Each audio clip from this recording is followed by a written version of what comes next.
Pak Panglima, Pak Dan Puspomal, Pak Wasintel, Pak Kapolda, dan pejabat tinggi TNI AL yang lain. Izin Bapak, nama saya Santi Pak dari media IDN Times. Ada 2 pertanyaan yang ingin saya tanyakan ke pihak TNI AL dan 1 pertanyaan untuk Bapak Kapolda Banten. Yang pertama Pak, ke Pak Dan Puspomal dulu. Berdasarkan pemeriksaan awal, itu kan ada 2 korban yang terkena luka tembakan dan 1 meninggal. Apakah yang menembak adalah 1 orang menembak 2 orang yang berbeda, atau 2 orang masing-masing menembak 1? Karena berdasarkan informasi yang media terima, yang diamankan sejauh ini ada 2 anggota TNI AL. Begitu. Kemudian ke Pak Pangko Armada, Pak izin, di media sosial dan di publik itu terbentuk persepsi bahwa oknum anggota TNI AL ini diduga membackingi begitu. Jadi bukan seperti yang digambarkan oleh Pak Kapolda menjadi pembeli dari mobil yang mungkin mereka tidak tahu bahwa mobil itu sebenarnya sudah digelapkan dari pelaku pertama yang menyewa mobil dari korban begitu Pak. Bagaimana tanggapan TNI AL terhadap persepsi yang sudah kadung terbentuk di ruang publik ini? Itu. Kemudian untuk Pak Kapolda Banten, izin Bapak, sebelumnya kan korban juga sempat mengaku kepada media begitu, sebelum mendatangi pelaku sempat meminta bantuan atau pendampingan kepada pihak kepolisian, tetapi diragukan karena diduga adalah pihak leasing, bukan pemilik dari mobil yang akan diambil, karena ada indikasi GPS itu nonaktif sehingga dikira akan dicuri gitu Pak. Apakah sudah terkonfirmasi, karena kan diperiksa oleh Propam ya Pak saat ini, itu bagaimana hasil pemeriksaannya dan apa alasan menolak memberikan pendampingan bantuan kepada korban yang ingin mengkonfrontir pelaku yang diduga akan mencuri mobil itu? Terima kasih Pak.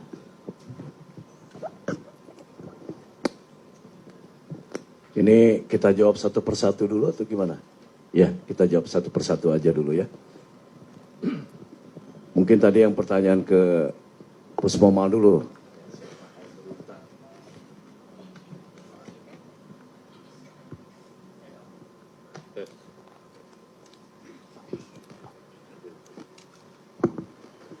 Terima kasih Pak atas pertanyaannya. Jadi yang melakukan penembakan itu adalah 1 orang, nembak kedua. Karena yang satunya itu kan dari hasil CCTV juga yang dikeroyok itu tadi, yang baru keluar dari toilet, nah dikeroyok sehingga ada 1 keributan, disitulah anggota yang menembak itu. Jadi bukan 2 anggota yang menembak, tapi 1 anggota yang menembak. Dan semua anggota sudah kita amankan. Gitu, Pak.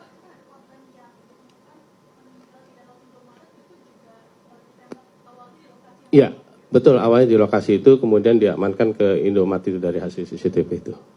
Jadi 2 orang ditembak oleh 1 orang di posisi bukan di dalam, bukannya di luar itu. Itu. Saya menjawab bagian saya, yaitu persepsi publik bahwa sudah terbentuk anggota TNI AL ini yang membackingi penadah. Justru saya gelar konferensi pers ini untuk supaya semua tahu ya, bahwa kejadian yang sebenarnya seperti apa. Makanya kan ini dihadirkan Bapak Kapolda Banten dan Puspomal ya. Dan informasi awal yang saya terima itu ya pengakuan langsung ya kan dari 3 anggota ini ya nanti kan bergantung kepada hasil penyelidikan dari dan Puspomal ya. Ya sementara ini kita melihatnya ini adalah murni sebagai pembeli karena ingin memiliki sebagai kendaraan untuk pribadi. Dan nanti mungkin akan dijelaskan oleh Dan Puspomal bagaimana rangkaian tadi sudah disampaikan ya kan. Bagaimana kejadian itu juga tampak tidak ada rasa bersalah ya kan ya. Dan itu ada rangkaian tadi menurut pengakuan dari salah satu anggota ya, itu kan tadi disebutkan oleh Bapak Kapolda beli dengan 40 juta. Dan itu kan mobil diambil tanpa surat. Dan itu ada perjanjian Ya mungkin nanti akan didalami. Benar apa tidak, ya itu nanti dari Danpus Pomal. Yang sebetulnya harga itu juga belum selesai. Ya, tadi kan bukti transfer DP 40 juta. Ya. Dan itu ada di dalam pembelian itu kan awalnya dari online seharga 135 juta. Nah karena si penjual itu tidak bisa memberikan surat STNK dan BPKP, makanya perjanjian ya, dan sebetulnya itu sudah mau di cancel ya kan, nggak jadi dah gitu kan. Nah tapi ya bujuk rayu tadi situ akhirnya ya dibawa juga.